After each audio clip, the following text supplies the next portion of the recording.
السلام علیکم اپا و خواهران، اکا و برادران.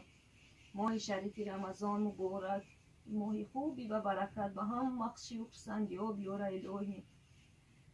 ما یک زنی مهاجر، همین دو یتیمم. خودم یتیم، بی پدر و بی مادر، با دو فرزندم یتیم. کار نیست، خانه در ندارم، قرضدار شدگیم.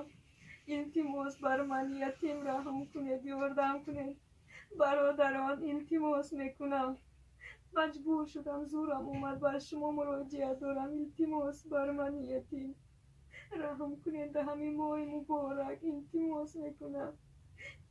التماس، دیگه هیچی علاجی ندارم.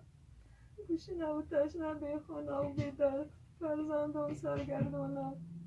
التماس، به غرض شما هیچ کسی دیگر ندارم. التماس برادران، اپا و خواهران، یاردم کنید. و دو فرزندم همینجا سرسام و سرگردان گشتم. التماس میکنم باور کنید.